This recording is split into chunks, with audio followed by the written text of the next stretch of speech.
and I will ascend above the heights of the clouds, and I will be like the Most High. Yet you will be brought down to hell, to the sides of the pit. And they shall stare at you and consider you, saying, is this the man that made the earth to tremble and did shake kingdoms? Imagine that. Someday you'll actually see Satan, and you'll wonder, is this the fellow who caused so much trouble?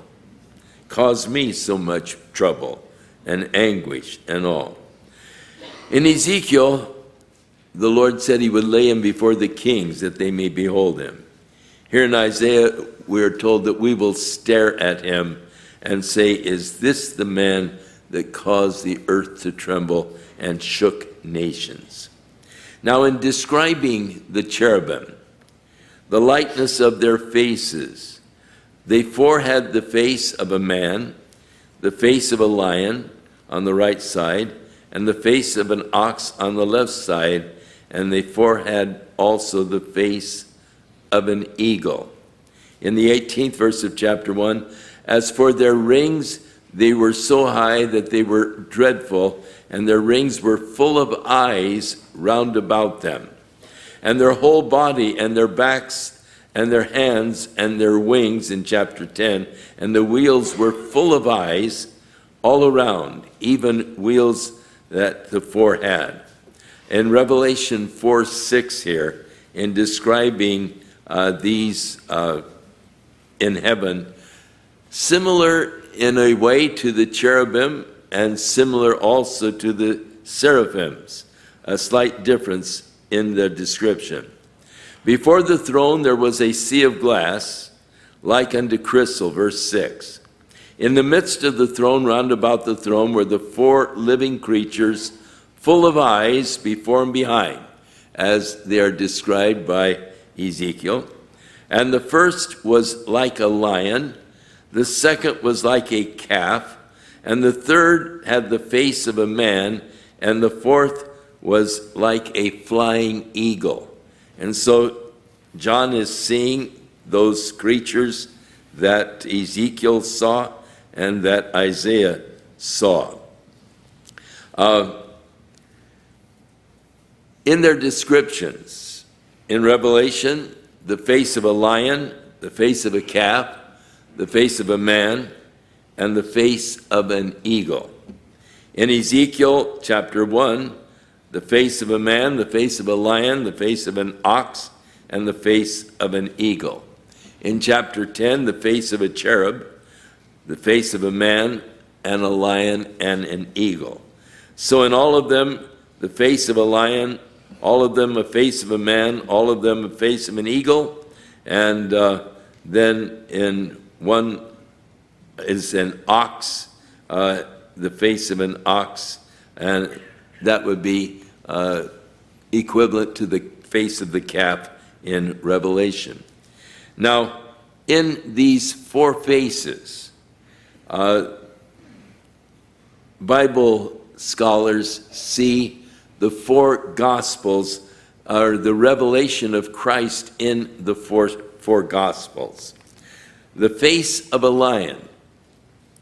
In the book of Matthew, Jesus is represented as the Lion of the tribe of Judah, and as the king of the beast, and Jesus is presented in Matthew's gospel as God's king. He was born a king, lived a king, died as a king, and raised as a king, and he's coming again as king.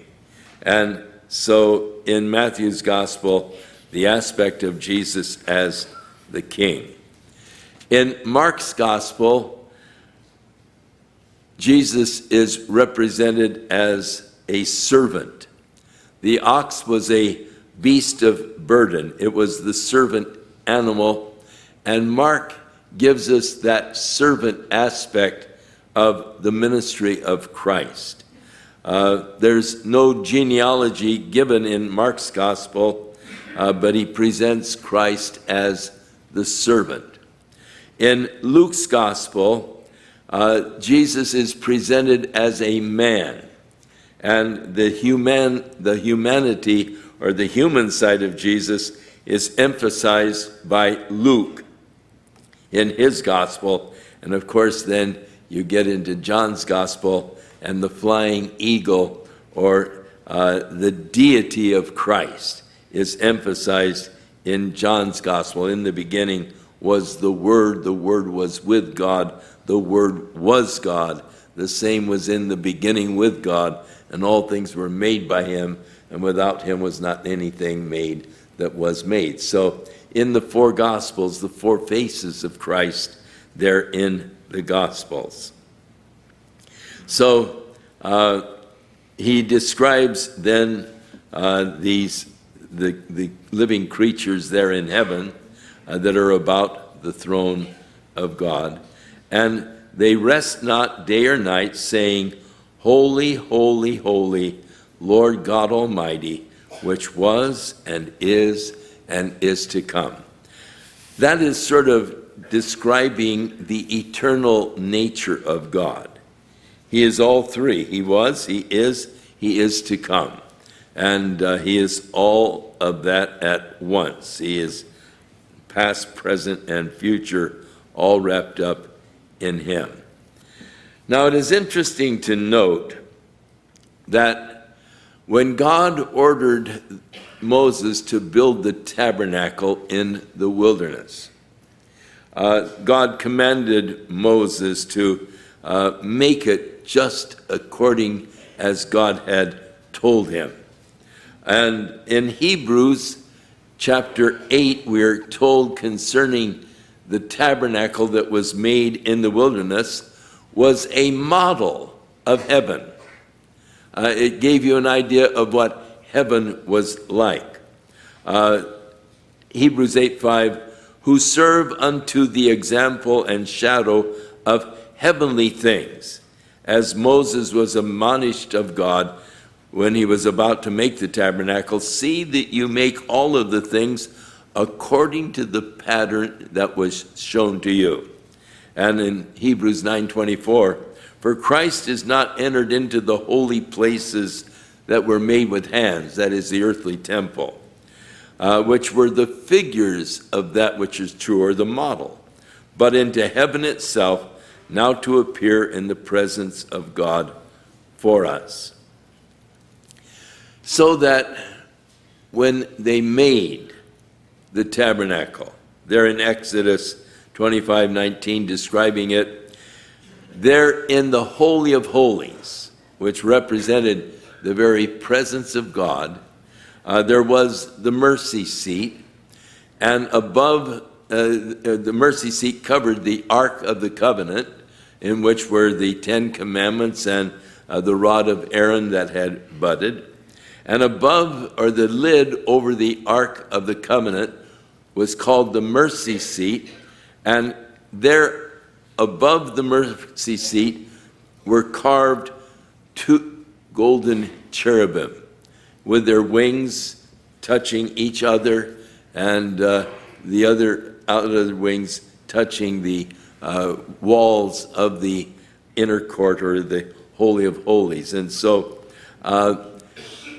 as Hebrews tells us, they were a model of heavenly things. Looking at the tabernacle and the Holy of Holies, you get a little insight as to what heaven will be looking like when we get there. And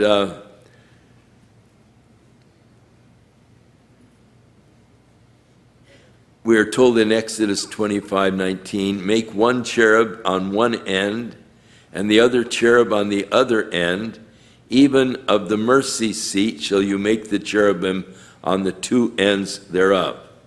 In Psalm 99:1, David wrote, the Lord reigns, let the people tremble. He sits between the cherubim, let the earth be moved. In Isaiah 37:16, O Lord of hosts, God of Israel, that dwells between the cherubims, you are God, even you alone of all of the kingdoms of the earth. you have made